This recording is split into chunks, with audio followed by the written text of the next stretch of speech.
This video is on my pack. Now, I haven't gone through all of my videos yet to review, edit, make any necessary changes, omit. So I can't say off the top of my head if I have or haven't made a video on my pack yet, but I don't think I have. I think I've made a video on my pack on my personal channel, and I don't think I've made a video of my pack on this channel. But whether I have or haven't is irrelevant. It's going to be part of the general organisation series. And I want you to understand how I pack. Now, before I go on, I'm going to tell you now, the way I pack my pack and understand it's a survival pack is different to the way you will pack at first, not first light, but first experiences in homelessness or urban survival. You can say my pack is expert level. It's as expert level as you can think. It's got every contraption you could possibly need for general survival, and it's also an entertainment system. It's the ultimate. Like, it's wow. You look at my pack and you go, that's better than a house. You can just take that everywhere you go and you've got a house. So what I'm saying is, my pack is expert level. It's as expert level as it gets. And the way I've packed it, it enables me to rapidly pull a rabbit out of my ass at any given moment. Okay, what that rabbit out of my ass looks like. Generally speaking, I carry an inflatable mattress. Something similar to this, but not this one. About half the thickness, same size, double bed. And it fits in that. So you can see it's flopping. That's because it can still fit quite a bit of stuff in there. That space can fit a mattress that deflates and folds, as well as a sleeping bag. Sorry, I'll say that again. So with whatever's in my bag now, keeping in mind, I've taken out that electrical cord. I've taken out that torch. I've taken out a few things, but nothing major. So it's at whole. It at whole has everything that I usually carry in it, except on the rare occasion I take the inflatable mattress, which is half this thickness, as well as a sleeping bag. Now, if on my first weeks of homelessness, I'd probably carry it with me all the time. But because I am so sure, not absolutely certain, not 100% certain, just so sure that I'm going to go to a place and find a bed there with everything I need, I can just leave my inflatable mattress stowed somewhere safely until I need it. Worst case scenario, it all disappears, I'll just get another one. Another rabbit out of my ass. So let's just imagine it's one of those rare occasions that I pack it, which won't be so rare for you as said. That sleeping bag, a very comfy one, very thick, oh yeah, warm. So inflatable mattress and sleeping bag. Not that blanket, not that pillow. Just the mattress, half the thickness, folded, pretty much compacted and almost nothing, as well as a sleeping bag. Goes in here. As well as that, I've got a projector. I've got portable power. A portable power supply. If I open this.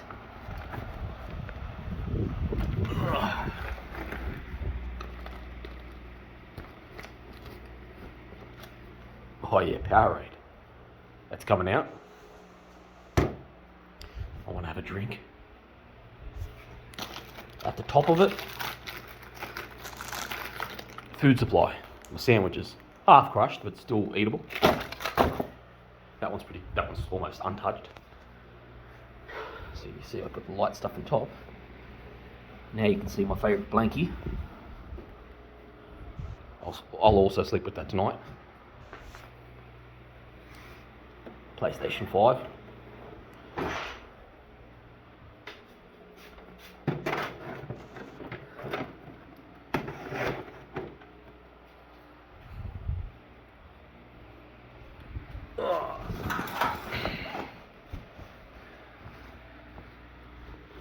laptops, 2 of them, plus a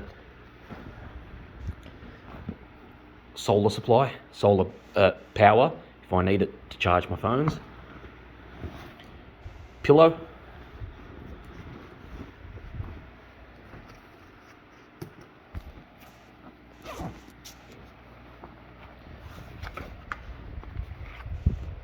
Extra power supply.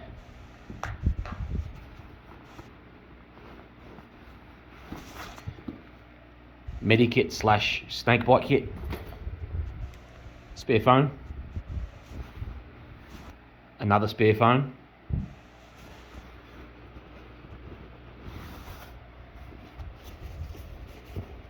The ultimate lifesaver. A Kathmandu all-weather rainproof jacket. Some fucking coins. Hey, 20 cents.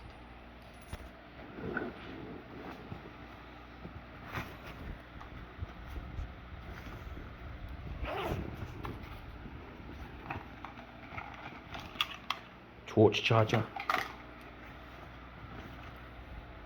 Spare cords.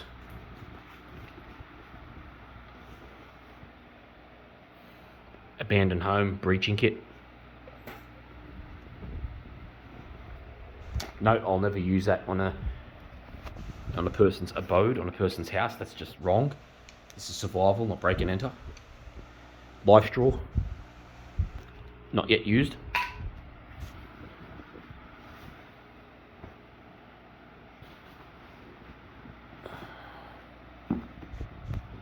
Very durable glass breaker.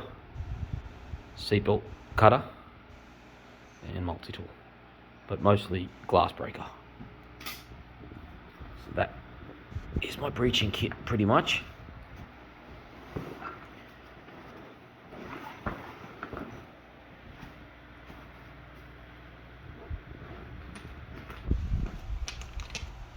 Essential oils.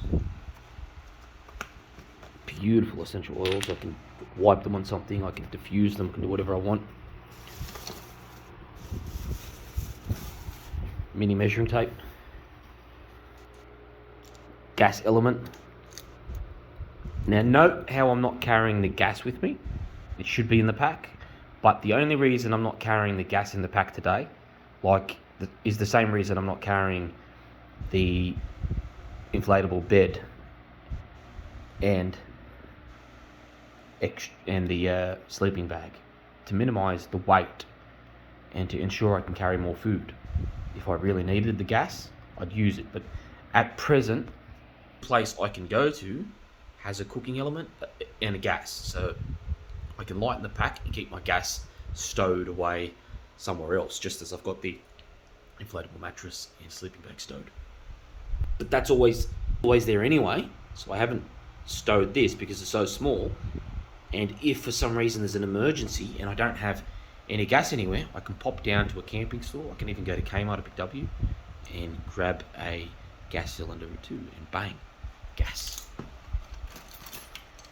And note that if I plan on going into the wilderness, I will carry the gas. Just in that case, I may very well need it.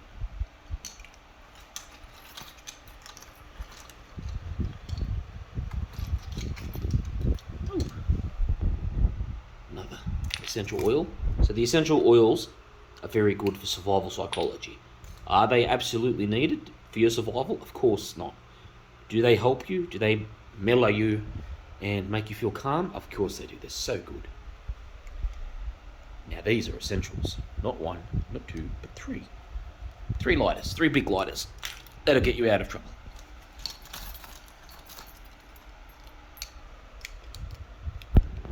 Three USB sticks to save all my files. Mini tool, you never know when you need one. Seems I've got all my change in here for some reason. Didn't know I had that there. Okay, I've even got those fucking things for your earphones, thank God. So that's there.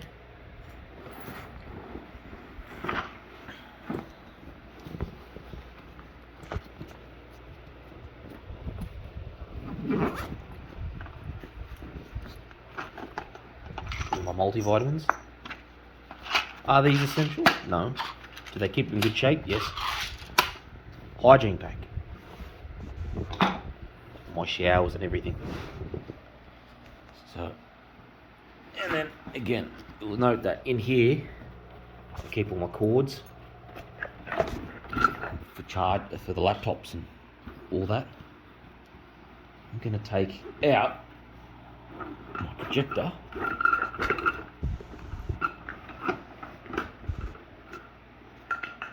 And what you'll find is that at the end of everything, it'll look something similar to what I filmed last night. The PlayStation going, may even have Netflix going later. The whole works. Keeping in mind I run internet off this phone. And I can connect everything to this phone with tethering. Not Bluetooth tethering, Wi-Fi. Sorry, it's not tethering, it's just an open Wi-Fi connection. Hotspot. So I hotspot everything. I hotspot other phones, the PlayStation, laptop, everything off this phone, which is fucking excellent. You'll note how I keep that phone charger in there too. This phone charger I keep in this place because I always come here. And what about my Leatherman and Swiss Army knife and a few other things? I keep that in this, in my pants. And you'll note that on the Leatherman, the Striker edition, I've got flint. So I'm saved there. So this is the ultimate survival and entertainment pack. Let's go through it. Shelter/fire. I've got fire covered. You can see the lighters. I've even got the Striker on the Leatherman. So that's fire covered. There are 2 forms. And not only are there 2 forms, in one of those forms I've got fucking 3 of them, 3 lighters. So I'm not running out of fire soon. Shelter. Now this is urban survival. I don't have saws. I don't have building tools, hammers and all that sort of stuff, because that is generally used in a different environment. Wilderness survival. You might have a few foldable saws, an axe or something, but for urban survival, you rarely ever need that. I'll put it this way. I haven't used it once. I haven't used any of those tools in an urban setting once. This will get me into almost any property. So will this. And so will this. It's a lockpicking set. Again, note how none of this is used for illegitimate purposes. This is used purely for sheltering and when I can confirm that it's abandoned and it's got what I need and I'm not in anybody's way. So as you can see, shelter and fire covered. Tick. Signalling. Now, signalling in an urban environment, I could use the whistle I've got on my keychain. I could improvise a mirror from a fucking 1,000 things in this environment and something I've got on me. I can make a fire, but all those methods, it's an urban survival environment. Am I going to need to light a fire to say, hey, I'm homeless? Am I going to light a fire in a roundabout as you drive around saying, look at me, I'm homeless, and wave? No. Am I going to flash mirrors at people and I'm over here? No, it's not going to do anything. So that's what I've said a million times almost. Not a million, but several. That in an urban survival situation, you're rarely ever going to signal.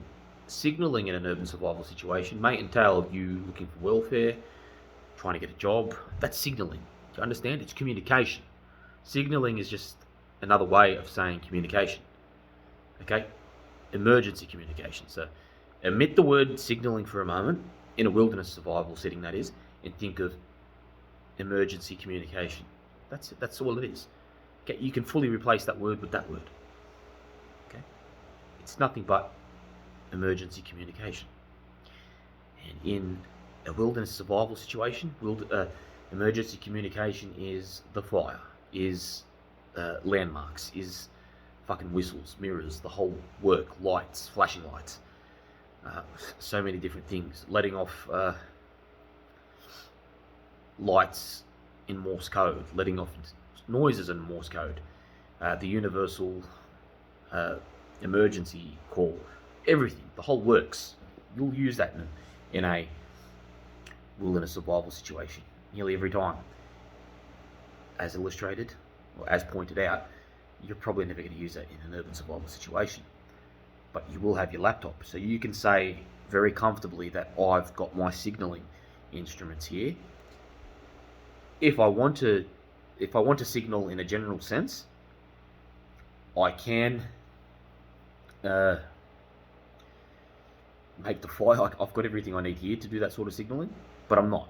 So urban survival signaling will be me accessing the laptop, trying to get Centrelink assistance, trying to get assistance from friends and family, all that sort of stuff. Signaling equipment, my phone, that's all signaling.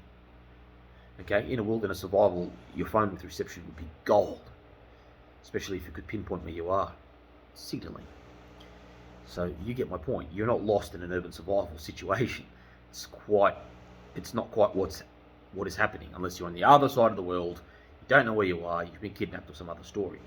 But they're special dynamics, as I've illustrated before. So what I'm saying is, in my kit, for an urban survival situation, I've clearly got fire and shelter sorted. I've clearly got signaling sorted for all the demands that could occur in an urban survival situation. Note that I'll hardly ever have to light a fire in an urban survival situation. I may need to use the lighter just to get the gas element going because the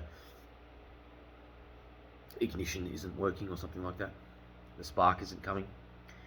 So then I've got water and food left. So what have I got for water? I've got that live straw. But note, I'll hardly ever need to use it unless I can't be sure the local water is safe. So I always use tap water, buy bottled water, and all that sort of stuff. And our grids are up. It's generally safe to drink from those sources. But if it isn't, you saw my live straw. All I've got to do is put the water in something and drink from that live straw. And I've got like 1,000 litres from that one straw, which will last me for a very long time. It's going to last me at least 1,000 divided by 10. It's going to last me about 100 days at the very least if I use that straw every day. Maybe a bit longer, maybe 150 days. Between 100 and 150 days, half a year. So I'm fine with that straw, bearing in mind I've not used that straw once. So water is sorted for me. And if I want to make a filtration device, if I want to boil water, I've got everything here. I can rig a pot, I can get it going, I can boil it, I can even find wire here, I can find a hose, I can make a condensation thing, but again, that's not necessary in this urban environment. All the water is fine. Food, if I want to go and cut strawberries and fruit and all sorts of shit from people's trees, I've got multiple knives here, small knives, utility knives, that'll do the trick. But generally speaking, you've got supermarkets, you've got takeaway stores, the works. So as you can see, my kit is tailored toward urban survival, homeless urban survival, in an environment where the grid is up. Had that not have been the case, I may change the pack for purpose. I'd clearly I'd get rid of the PlayStation and the projector immediately. That's taking up a lot of necessary space. If it's a different situation and it's volatile, I'll need that for barter, perhaps, depending if it's a war zone.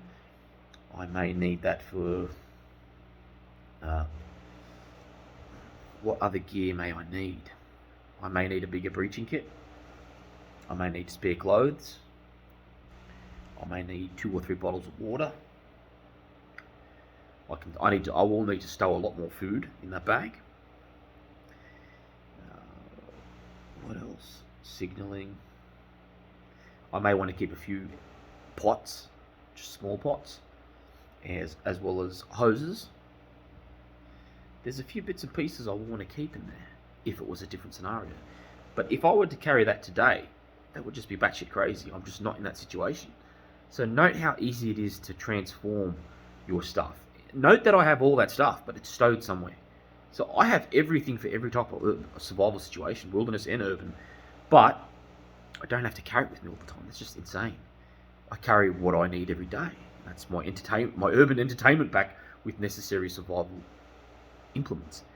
And let me tell you, friends, this is what's been keeping me going for a year whilst homeless. Thriving. Not just surviving, but absolutely thriving. Unbelievable. So now you've seen my pack.